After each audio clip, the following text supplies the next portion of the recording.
And Jacob said, I will not let you go unless you declare a blessing on me.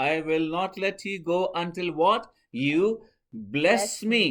اور خدا اپنے Amen. کلام کو جس مقصد کے لیے بھیجتا ہے اس کا کلام بے فائدہ یا رائے گا خدا کے پاس واپس کبھی نہیں لوٹتا ہے. تو آپ بھی اپنے ذہنوں میں، ہم بھی اپنے ذہنوں میں ایسی سوچ ہرگز نہ بنا لیں کہ اب خدا کا کلام آیا ہے، اس کو بغیر کسی کام کے واپس جانے دیں، اس کو بغیر کسی فائدے کے ہم واپس جانے دیں. ایسا نہ ہونے دیں، بلکہ خدا کے کلام کو تھام لیں.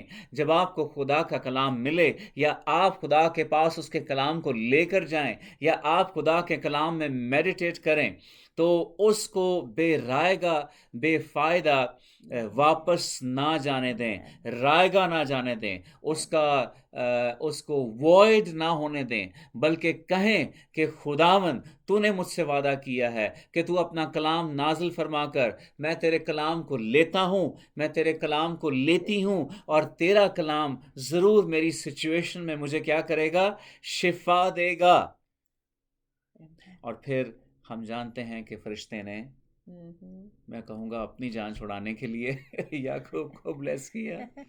ایسی سچویشن کریٹ کر دیں خدا کے کلام کو لے کر کہ خدا برکت آپ کو دے کر ہی چاہے، کیونکہ وہ چاہتا ہے، وہ یہی چاہتا ہے. زبور 107 کی 20ویں آیت میں ہم نے یہی پڑھا ہے کہ وہ اپنے کلام کو نازل فرما کر شفا بخشتا ہے، ان کو شفا بخشتا ہے اور ان کو ان کی ہلاکت سے رہائی دیتا ہے، رہائی بخشتا ہے. یہ خدا چاہتا ہے، اسی لیے تو اس نے اپنا کلام نازل کیا ہے. اور وہ کلام کیا ہے؟ یوحنا پہلے باب میں خدا کا بیٹا خدا یسوع مسیح ناصری ہے. اگر اس نے ہمیں شفا ہی نہ دینی ہوتی تو وہ اپنے بیٹے کو کیوں بھیجتا؟ وہ کیوں جسم اختیار کرتا؟ وہ کیوں اپنے کلام کو نازل کرتا؟ جلدی آگے بڑھیں گے. میں یہاں یہ سمجھتی ہوں کہ ہم اتنے ریلیجس اور اتنے رسپیکٹفل ہو جاتے ہیں خداون کے کلام کو لے کے کہ پاسٹر آیا ہے یا کلام سنا ہے یا جو کلام اس نے بولا ہے، اتنے ہو جاتے ہیں کہ بس اس کو ہم ایک ڈبے میں بند کر دیتے ہیں. اور اگر مجھے درد ہے یہاں یا یہ درد ہے یا کچھ تکلیف ہے تو ہم بس بولتے اچھا ہے، خدا کا کلام سن لیا ہے، بڑی لاچاری اور بے بسی کے ساتھ اور اختیار کے ساتھ نہیں.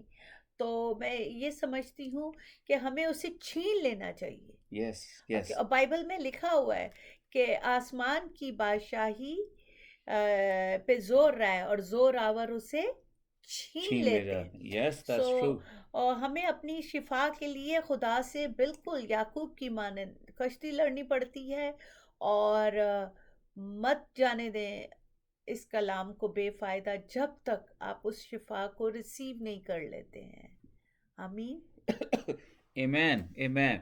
یہ بہت خوبصورت مثال ہے کہ جنگ کرے اپنی بلیسنگ کے لیے اور اپنی بلیسنگز کو نہ جانے دیں. کل ہم ایک فیملی میں تھے اور وہاں ایک اور فیملی تھی، اور ہم نے اس فیملی کو یہی بات بتائی کہ آپ اپنے بچوں کے لیے خداوند سے کلام مانگیں، شفا کا کلام مانگیں، اس کلام کو لے کر اپنے فیملی کے اوپر ڈکلیئر کریں، اس کا اعلان کریں، اور اس کلام کو لے کر اپنی سچویشن میں آپ جنگ کریں، آپ ریسل کریں، اور جب تک وہ برکت نہ مل جائے رکنا نہیں. یہی انسٹرکشنز کل ایک فیملی کے لیے ہمیں خداوند نے دی. اب جلدی سے آیت کے ایک اور ورڈ کی طرف، ایک اور لفظ کی طرف چلیں گے. ہم نے دیکھا کہ زبور 107 اس کی پہلی 20ویں آیت میں ہم نے پڑھا ہی سینٹ ہز ورڈ، وہ اپنا کلام. تو اب ہم اس لفظ کلام کے بارے میں ہم دیکھیں گے کہ بائبل مقدس میں ایک ہی مثال اس کی میں دیکھنا چاہتا ہوں اور اس کے بعد ہم آگے بڑھیں گے. لہٰذا جو ہم پڑھتے ہیں اس آیت میں وہ اپنا کلام نازل فرما کر ہی سینٹ ہز ورڈ، اس لفظ ورڈ کے بارے میں ہم دیکھیں گے. تو یہ جو یہاں پہ لفظ استعمال کیا گیا ہے انگلش میں ہی سینٹ ہز ورڈ، یہ آف کورس ہم جانتے ہیں کہ خدا کے کلام کے بارے میں ہے، کلمہ جو نازل ہوا اس کے بارے میں ہے.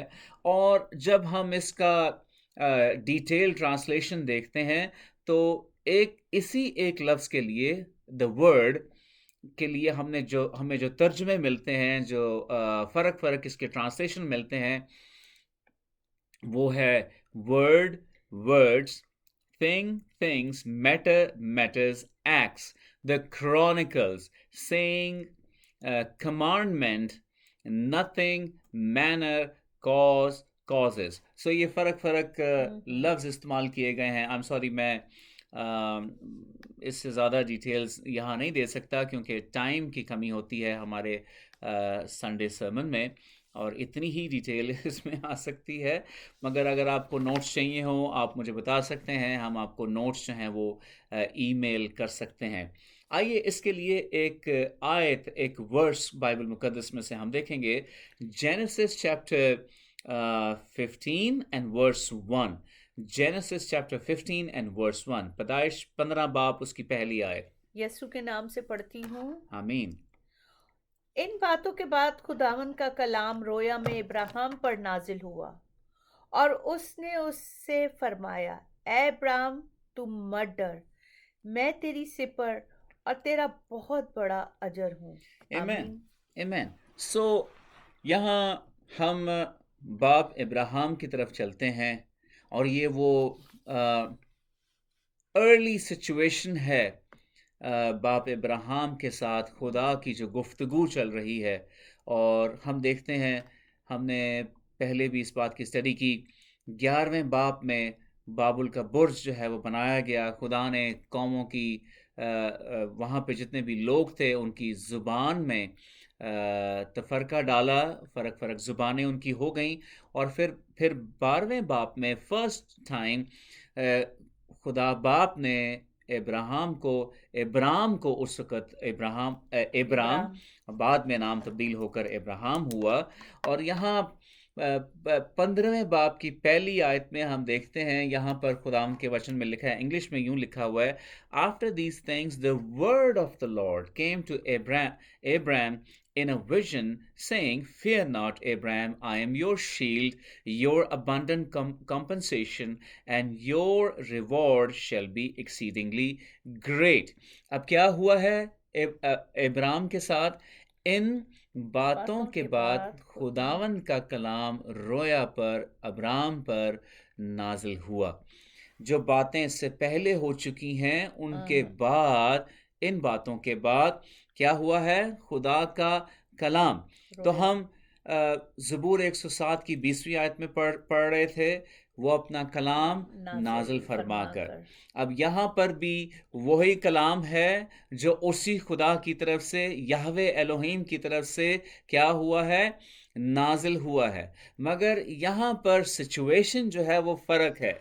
یہاں پر بدنی طور پر ہیلنگ نہیں درکار، بلکہ یہاں پر ایموشنل ہیلنگ کی ضرورت ہے. یہاں پر جذباتی طور پر جو ابرام کی سچویشن ہے وہ یہ ہے کہ اس کا کوئی بھی کیا ہے؟ فرزند نہیں ہے، اور اور اس کے گھر کا جو نوکر ہے وہ الیعزر جو ہے وہ اس کی ساری دولت کا کیا ہوگا؟ مختار ہوگا، جس کی وجہ سے ابرام کی زندگی میں ڈپریشن ہے. اس کی زندگی میں ایسی سچویشن ہے جس سچویشن سے وہ خوش نہیں ہے. حالانکہ اس وقت تک اگر آپ کلام کو ڈیٹیل سے پڑھیں آپ یہ جانیں گے کہ ابرام جو تھا وہ غریب آدمی نہیں تھا. اس کی زندگی میں غربت ایک چیلنج نہیں تھا، مگر اس کے باوجود وہ اپنی حالت سے خوش نہیں تھا. اور اس سے ہم یہ سیکھتے ہیں کہ آپ کے پاس بہت ساری دولت ہو سکتی ہے، آپ کے پاس سب کچھ ہو سکتا ہے جو دنیا کے لحاظ سے بہت ہے اور اچھا ہے، مگر اس کے باوجود آپ کی لائف میں کوئی ایسا چیلنج ہو سکتا ہے، ایسا ڈپریشن ہو سکتا ہے، ایسی سچویشن ہو سکتی ہے جس سے آپ کیا ہیں؟ پریشان ہیں. اور خدا کا کلام نہ صرف بدنی طور پر ہماری باڈیز کو شفا دینے کے لیے اترتا ہے، بلکہ خدا کا کلام اپنے وعدوں کو پورا کرنے کے لیے، ہمیں اس ڈپریشن سے نکالنے کے لیے بھی اپنے اندر کیا رکھتا ہے؟ قدرت رکھتا ہے، کیونکہ خدا کا کلام ہر طرح کے ڈپریشن سے بھری ہوئی سچویشن کو کیا کر سکتا ہے؟ چینج کر سکتا ہے، ہیل کر سکتا ہے۔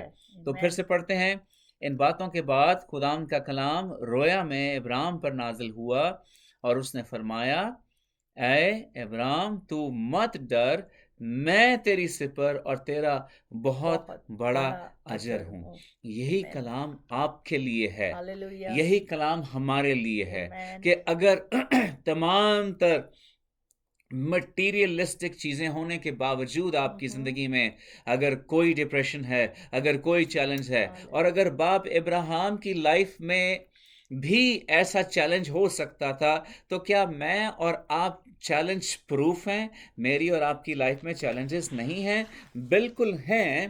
اور یہاں ہم اس بات کو سیکھتے ہیں کہ وہ اپنا کلام نازل فرما کر ہمیں کیا دیتا ہے؟ شفا دیتا ہے، اور ہمیں ہماری ساری ہلاکت سے کیا بخشتا ہے؟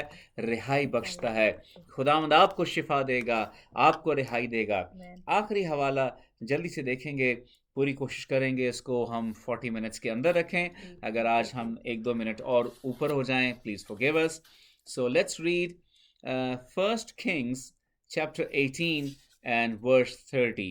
1 King chapter 18 and verse 30. پہلا سلاطین 18واں باب اور اس کی 30ویں آیت ہم پڑھیں گے۔ یسوع مسیح کے نام سے پڑھتی ہوں، آمین۔ تب ایلیا نے سب لوگوں سے کہا کہ میرے نزدیک آ جاؤ، چنانچہ سب لوگ اس کے نزدیک آ گئے۔ تب اس نے خداوند کے اس مذبح کو جو ڈھا دیا گیا تھا مرمت کیا۔ آمین آمین۔ Wow, what a beautiful description of the word of God. اور انگلش میں لکھا ہے then Elijah said to all the people. اور ایلیا نے سب لوگوں سے کہا، اور آج خدا کا کلام آپ سب لوگوں سے یہ کہہ رہا ہے۔ اپنے دلوں کو کھولیں۔ Come near to me. And all the people came near him. And he repaired the old altar of the Lord that had been broken down by Jezebel. اور جیزبیل نے جس مذبح کو ڈھا دیا تھا، جو خداوند کا مذبح تھا، جب خداوند کی آگ نازل ہوئی اور خداوند نے اپنے انصاف کو نازل کیا، یہاں پر خدا کے کلام کا ایک اور پہلو ہم دیکھتے ہیں، اور وہ پہلو ہے ریپیئر کرنا اور ری بلڈ کرنا، ریپیئر کرنا اور ری بلڈ کرنا۔ اور ایلیا جب لوگوں سے کہہ رہا ہے کہ سب میرے نزدیک آؤ، اور لوگ اس کے نزدیک آ گئے، تب اس نے خداوند کے اس مذبح کو جو ڈھا دیا گیا تھا مرمت کیا۔ یہاں جو ورڈ مرمت کے لیے یوز کیا گیا ہے، وہ وہی ورڈ ہے جو پہلی آیت جہاں سے ہم نے میسج شروع کیا ہے، زبور 107 اس کی 20ویں آیت، جہاں پر لکھا ہے کہ وہ اپنا کلام نازل فرما کر ان کو کیا دیتا ہے؟ شفا دیتا ہے۔ یہ وہی ورڈ ہے ہیل، اور اس کا یہاں پر ایک فرق پہلو ہم دیکھ رہے ہیں کہ یہاں ایلیا نبی جو ہے وہ لوگوں سے کیا کہہ رہا ہے کہ پاس آؤ، اور وہ مذبح جو ڈھا دیا گیا تھا اس کو کیا کیا جائے؟ مرمت کی جائے اس کی، اور اس کو ریپیئر کیا جائے۔ لہٰذا خدا کا کلام جب وہ اپنا کلام نازل کرتا ہے تو ہماری زندگیوں میں خدا کا کلام ریپیئر کا کام کرتا ہے، ری بلڈ کا کام کرتا ہے۔ جو کچھ ابلیس نے ڈھا دیا ہے، جو کچھ ابلیس نے برباد کیا ہے، شفا کے نتیجے یا کسی بھی اور چیلنج کے نتیجے، شاید میاں بیوی میں کوئی ایسے چیلنجز ہوں، شاید فائنانسز میں ایسے چیلنجز ہوں جن کے نتیجے میں آپ کی لائف میں پرابلم کریٹ ہو چکی ہے، دکھ تکلیف چیلنجز کریٹ ہو چکے ہیں، جب خدا اپنا کلام نازل فرماتا ہے نہ صرف Hallelujah. آپ کو شفا ملتی ہے بلکہ جو کچھ ابلیس نے، جیزبل نے، ابلیس کے کارندوں نے ڈھا دیا تھا، برباد کر دیا تھا، خدا اپنے کلام کے وسیلے ان ڈھائے ہوئے مذہبوں کو آپ کی لائف میں، آپ کے خاندان میں کیا کرتا ہے؟ ریپیئر Repair کرتا karta ہے، hai and re rebuild. Blood کرتا ہے، آپ Amen. کے ریلیشنز کو ری بلڈ کرتا ہے، آپ کے Hallelujah. ریلیشنز کو ریپیئر کرتا ہے، آپ کے فائنینسز کو ری بلڈ کرتا ہے، آپ کے فائنینسز کو ریپیئر کرتا ہے۔ Yes. خدا ایسی قدرت رکھتا ہے اپنے کلام کے وسیلے آپ کی لائف کے ہر حصے کو وہ ریپیئر کر سکتا ہے، ری بلڈ کر سکتا ہے، Amen. مرمت کر Yes. سکتا ہے، Yes. تاکہ ان مذہبوں پہ کیا ہو جو مذہبہ آپ ریپیئر کریں گے خدا کے کلام کی قدرت سے، اس پر خدا کے نام کو جلال دیا جائے، اس پر آپ پرستش اور ستائش کی قربانی خدا ان کے حضور لے کر آئیں۔ Amen. اسی لیے ہم کہتے ہیں خدا کے کلام کو پڑھنا انتہائی ضروری ہے۔ ضروری ہے۔ اب بھی اگر آپ کو لگتا ہے کہ ضروری نہیں تو آپ کی حالت کو کیسے تبدیل کیا جا سکتا ہے؟ آپ کیسے اپنے حالات کو تبدیل کر سکتے ہیں؟ صرف ایک ہی طریقہ ہے کہ آپ خدا کے کلام کو روزانہ پڑھنا شروع کریں، ڈیلی خدا کے کلام کو پڑھنا شروع کریں، خدا کا کلام لیں، اور آپ کی لائف میں کوئی بھی اگر چیلنج ہے اس چیلنج کے مطابق بائبل مقدس میں سے حوالہ جات لیں، ان حوالہ جات کو پیپر پہ لکھ کے، ان ریفرنسز کو، ان اسکرپچرز کو پیپر پر لکھ کر یا پرنٹ کر کے آپ اپنے فریج پر لگائیں، ریفریجریٹر پر لگائیں، آپ اپنے کمرے کے دروازے پر لگائیں، اپنے بیڈ روم میں جو آپ کا مرر ہے جس میں آپ اپنے آپ کو دیکھتے ہیں، تیار کرتے ہیں، ڈریس اپ ہوتے ہیں، وہاں پر اس کو لگائیں اور اس کلام کو اپنے اندر اترنے دیں، اور اس کلام کے اوپر سٹینڈ کریں، جیسے کہ خداوند تو مجھے شفا دے گا تو سٹینڈ آن دیٹ ورڈ کہ یس خداوند تو ہی ہے جو مجھے اس بیماری سے، اس مشکل سے، اس پریشانی سے، یا اس سچویشن سے، فائنینشیل پرابلم سے، خداوند تو ہی ہے جو نکالے گا۔ اور اس انتظار میں نہ رہیں کہ آپ کو کوئی اور آ کر چھڑائے گا، کہیں اور سے مدد آئے گی، وہ بھی آئے گی مگر وہ تب آئے گی جب آپ کلام میں اتریں گے، کیونکہ بائبل میں لکھا ہے متی کی انجیل اس کے 6 باب میں 31 اور 32ویں آیت میں، میتھیو چیپٹر 6 ورسز 31 32 کہ پہلے ڈھونڈو تم اس کی بادشاہی تو یہ ساری چیزیں تم کو ملتی جائیں گی۔ آمین آمین۔ ہم اس کا گیت بھی گاتے ہیں، سانگ گاتے ہیں، اور کلام یہی فرماتا ہے، کلام میں لکھا ہے پہلے تم اس کی بادشاہی اور اس کی راست بازی کی تلاش کرو، پھر یہ ساری چیزیں آپ دیکھیں گے کہ جیسے جیسے آپ وچن میں اتریں گے آپ کو خدا فیور پرووائڈ کرے گا کہ آپ کے فائنینسز ہیل ہو جائیں، آپ کے جو رشتے ہیں وہ ہیل ہو جائیں، آپ کے جو بدن ہے، جو باڈی ہے وہ ہیل ہو جائے۔ خدا آپ کی لائف کے ہر پہلو میں شفا کو لے کر آئے گا، ہیلنگ کو لے کر آئے گا۔ وہ اپنا کلام نازل فرما کر ان کو کیا دیتا ہے؟ شفا دیتا ہے، اور ان کو ان کی ہلاکت سے چھڑاتا ہے، بچاتا ہے، اور ہمارا خدا آج بھی ایسی قدرت رکھتا ہے۔ آمین۔ God bless you all۔ آئیے خدا کے حضور شکر گزاری کی دعا کریں اس وقت کے لیے، خدا کے کلام کے لیے، اور خدا کا شکر کریں۔ Let's pray۔ Thank you Father، thank you Jesus۔ پیارے آسمانی باپ، آج کے دن کے لیے ہم دل سے تیرا شکر کرتے ہیں، شکر کرتے ہیں کہ خداوند تو نے ہمیں اپنا کلام دیا، ہم تیرے کلام کو اپنی زندگیوں میں قبول کرتے ہیں، اپنے دل میں لیتے ہیں، اپنی زندگیوں میں لیتے ہیں، دعا کرتے ہیں کہ تیرا کلام ہم میں پھلتا پھولتا جائے۔ خداوند سارے کلیسیا کے خاندانوں کو برکت دیتے ہیں، اپنے شہر، اپنی اسٹیٹ، اپنے ملک کے لیے برکت چاہتے ہیں، دعا کرتے ہیں پوری دنیا کی کلیسیا پر تیرا فضل، تیری برکت رہے۔ جو بھی بہن بھائی اس میسج کو سنیں، اے خداوند ہم ان کو پہلے سے ہی برکت دیتے ہیں، Yes, یسوع Lord. کے لہو میں چھپاتے ہیں، Yes, اپنے Lord. خاندانوں کو یسوع کے لہو میں چھپاتے ہیں، ہر وبا سے، ہر وائرس سے ہم سب کو یسوع کے لہو کی قدرت سے بچائے رکھنا، سب کو برکت دیتے ہیں۔ دعا کرتے ہیں کہ تیرے شہر یروشلم کی سلامتی ہو، اور تیری قوم بنی اسرائیل کی بھی سلامتی کی دعا کرتے ہیں۔ اپنے ملک امریکہ کی بھی سلامتی کی دعا کرتے ہیں، اور اپنے ملک کو یسوع کے لہو میں چھپاتے ہیں۔ Yes, Lord. ہم بڑے ایمان سے مانگ تیر پاتے ہیں، باپ تیرے بیٹے اپنے منجی یسوع کے یسوع. مبارک نام میں، آمین. آمین آمین۔ گاڈ بلیس یو آل، خداوند آپ سب کے ساتھ ہو، آمین۔